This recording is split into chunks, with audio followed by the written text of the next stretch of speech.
Peter Verkovensky may not have been a stupid man, but Fedka the convict was right about him when he said that he first invents himself a man and then lives with him.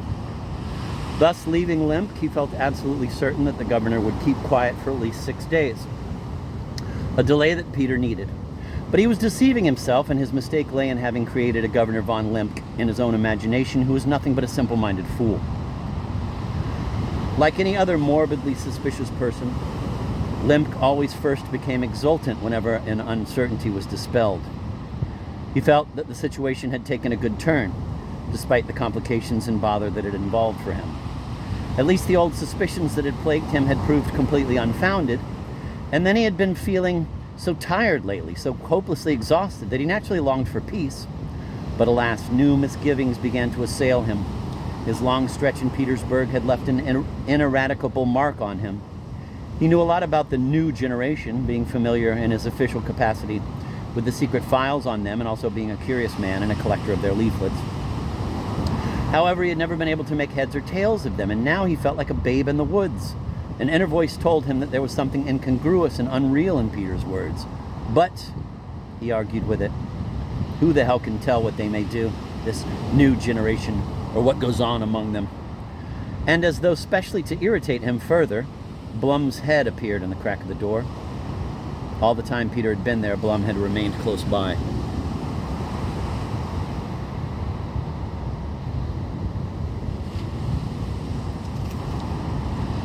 This Blum was a remote relative of Lemp's, a fact that the governor always very carefully concealed.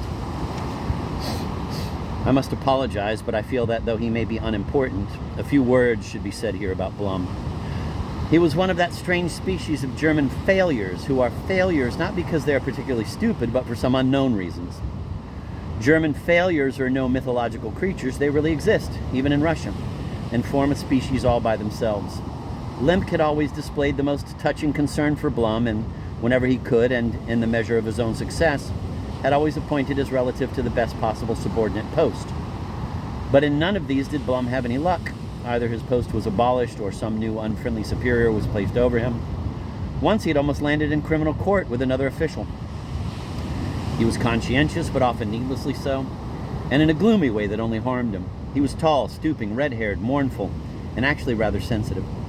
And for all his zeal, he was often as stubborn as a mule. And when he took an unyielding position, he usually chose the wrong object in the wrong moment. He, his wife, and their numerous children were all fanatically devoted to his benefactor. Aside from von Lemk, no one had ever liked him. Mrs. von Lemk had taken an immediate dislike to him, but had never been able to overcome her husband's insistence on keeping him around. This had been the subject of their first marital quarrel, and it had occurred very early. In fact, during their honeymoon, when Blum, until then carefully kept hidden from her, had appeared on the scene. Julie had been shocked by the thought that Blum was related to her husband, secret though that kinship was. Although Lemk beseeched her with hands clasped as in prayer, telling her emotionally the sad story of Blum's life and of their friendship since childhood, Julie felt it was an ineradicable disgrace and used every stratagem, including fainting fits, to cause a break between the two men. But Lemk remained unshakable and declared that he would not send Blum away. She was greatly surprised at his stand and finally had to yield and allow her husband to keep him. It was agreed, however, that the fact that Blum was related to Lemk would be an even more jealously guarded secret, as if that were possible, than before, and that even his first name would never be used because, like Lemk, he was called Andrei. In fact, worse still, he was Andrei Antonovich, just like the governor. In our town, Blum made no friends except a German pharmacist, never visited anyone, and as everywhere else, settled down to a parsimonious and solitary life. For a long time, he had been aware of Lemk's secret literary ventures. More often than not, he volunteered for secret reading sessions, listening to Lemk's novel sometimes for 6 hours at a stretch, sitting stiffly, sweating, trying hard not to doze off, smiling.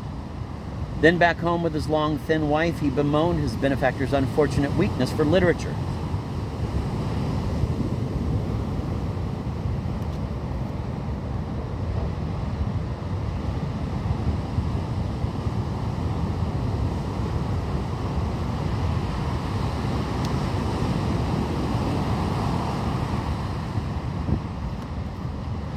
Now, as Blum came in, Lemk gave him a long-suffering look.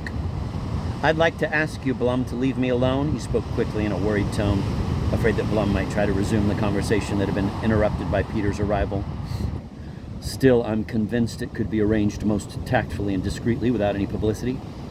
You have all the necessary authority to do it, Blum insisted, respectfully but stubbornly, stooping as he took a few short steps toward Lemke.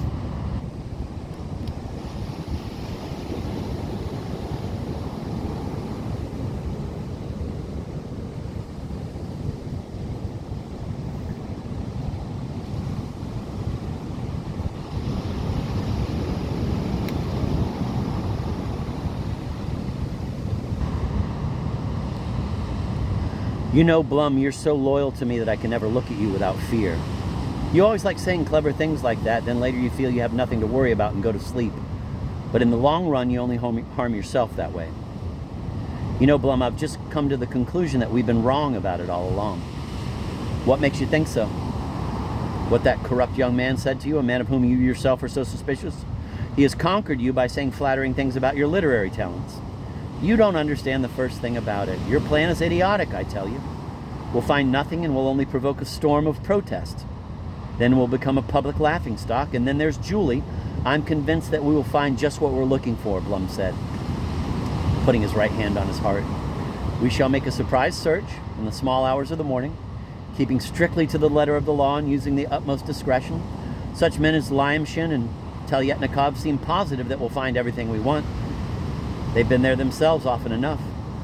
No one is too well disposed toward Mr. Stepan Verkovensky. Mrs. Stavrogin has obviously turned her back on him, and every honest man, if there are any hiding somewhere in this coarse, vulgar town, is certain that the source of godlessness and social subversion is hidden there. All the forbidden books are stored there. Ryleev's thoughts, the complete works of Herzen, everything. I have an approximate list in case it's needed. Ah, you're really very naive, my poor Blum. Everyone has those books. And there are plenty of leaflets and manifestos there, too, Blum continued, disregarding Lemke's interruption. In the end, I'm sure we'll find out who's producing the leaflets here. The young Verkovensky looks very, very suspect to me. You're all mixed up between the father and the son, Blum. They don't get along together at all, you know. The son laughs openly in his father's face. They're just putting it on. Blum, you must have sworn to drive me mad. Just think for a moment. Whatever one may say, he's quite a personality around here. He's a former professor, a man with a name. He'll kick up a fuss. People will make a laughingstock of us.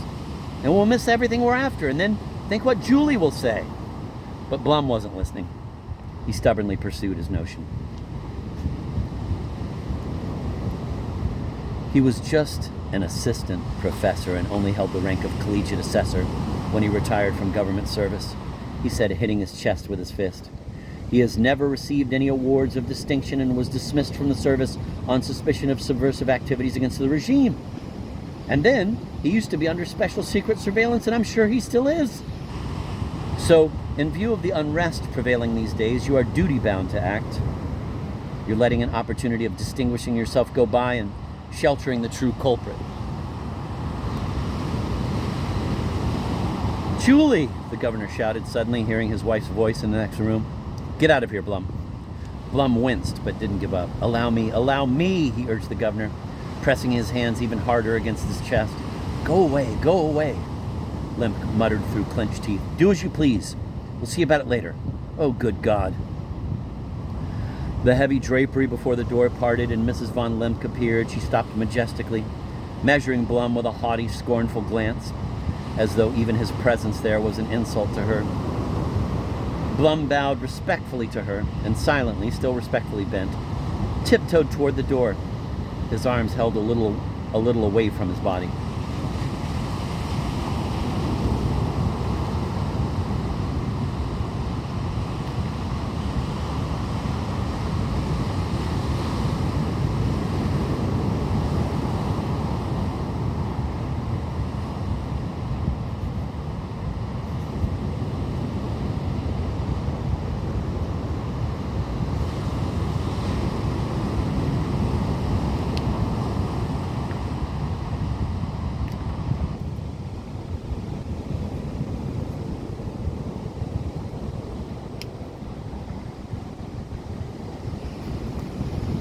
Whether Blum took Limp's last slightly hysterical remark at its face value, that is, as authorizing him to do as he pleased, or whether he pretended to do so for the good of his benefactor, confident that he could guarantee the final success of his plan, this conversation, as we shall see, had the most unexpected consequences, which caused a great deal of laughter, received considerable publicity, provoked Mrs. von Limp's wrath, and completely befuddled the governor, throwing him into the most lamentable state of indecision precisely at the critical moment.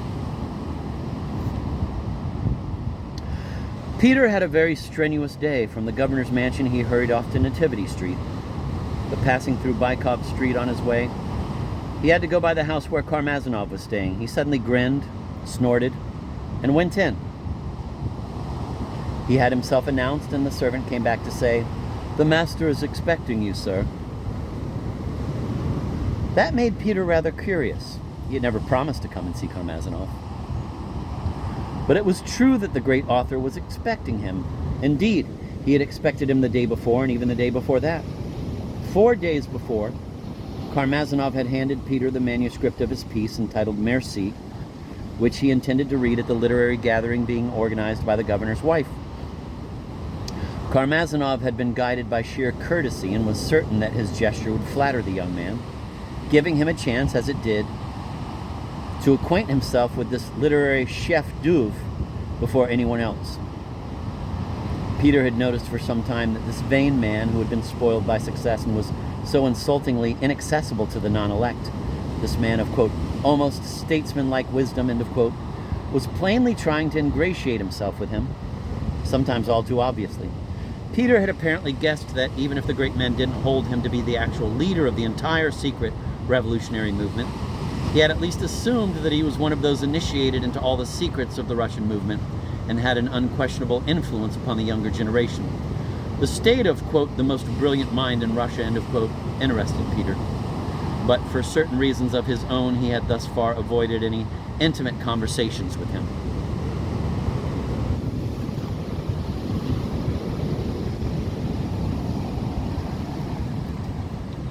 The great writer was staying at his sister's, the wife of a court chamberlain and local landowner. Both she and her husband greatly admired their illustrious kin, but now, to their regret, they were both out of town visiting Moscow, so the house was being run by an old lady, a poor relation of the Chamberlains, who ordinarily had charge of the housekeeping. As soon as Karmazinov had arrived, everyone in the house had started walking on tiptoe. The old lady sent off almost daily reports to Moscow about how the great man had slept and what he had eaten. Once she even sent a wire reporting that, after a gala dinner at the mayor's, Mr. Karmazinov had had to take a spoonful of a certain medicine. She only dared to enter his room on very exceptional occasions. He, on his part, was polite to her, although his tone was rather dry, and he only addressed her when he needed something. When Peter came in, the famous man was eating his mid-morning beef cutlet with half a glass of red wine. I'm going to read that again because I love this scene so much.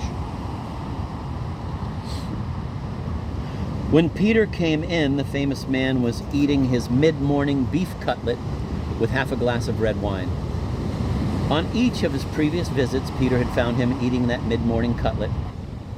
It had always been devoured in his presence without Karmazinov's making a gesture to offer him some. After the cutlet, a servant wearing a frock coat and gloves and walking on noiseless soles brought him a tiny cup of coffee.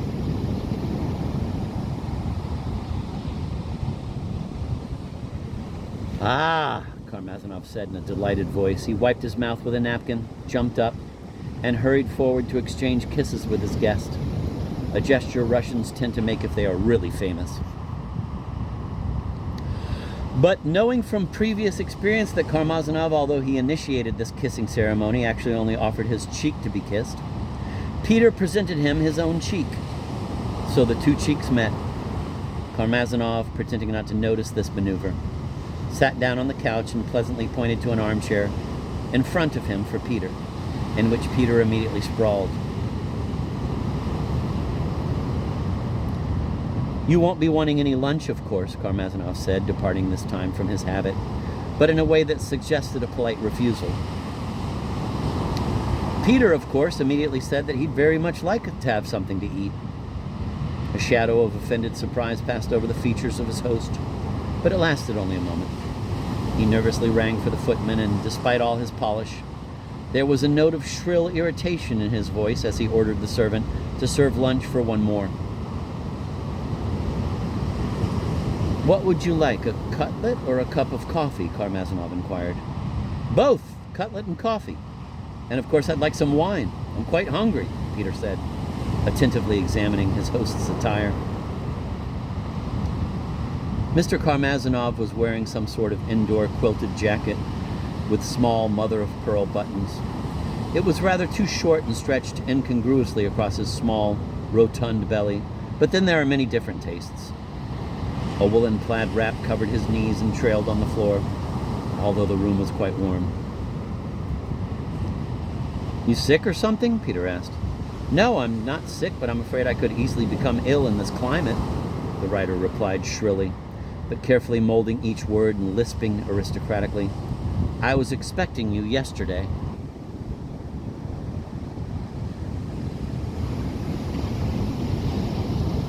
"Why? I never promised I'd come." "No, of course you didn't, but then you have my manuscript. Have you read it?"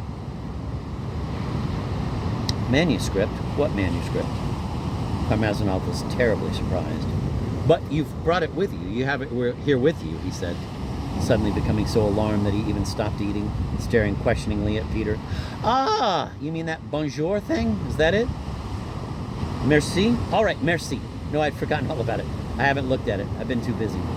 Doesn't seem to be in any of my pockets here. Must have left it on my desk. But don't worry, I'm sure we'll find it. No, I think I'd rather send someone to your place in case it gets lost, or someone might steal it. Who on earth would want to steal it?" "And what's the panic, anyway? Mrs. von Limp says you always have several copies of your works, one abroad at a lawyer's, one in Petersburg, one in Moscow, and one in the safe at your bank. Isn't that so? But as you know, Moscow could also burn down, and my manuscript with it. No, I'd better send someone to your place right away." "Hold on. Here it is," Peter exclaimed suddenly, producing a bundle of sheets from the back pocket of his trousers. "Sorry. It's a bit crumpled. Imagine that ever since I took it from you, it's been right there in the back pocket, all along with my handkerchief. I completely forgot about it." Karmazinov eagerly seized the manuscript, looked it over with great concern, counted the sheets, then put it reverently next to him on a small round table where he could keep an eye on it all the time. "You don't seem to be a very avid reader," he hissed, unable to restrain himself any longer. "No, not very. And in the way of modern Russian literature, do you read anything at all?" "In the way of modern Russian literature. Wait, I think I have read something. Something called The Way, or On the Way, or The Parting of the Ways. I can't recall exactly. I read it a long time ago, maybe 5 years. I have no time for reading." A brief silence followed.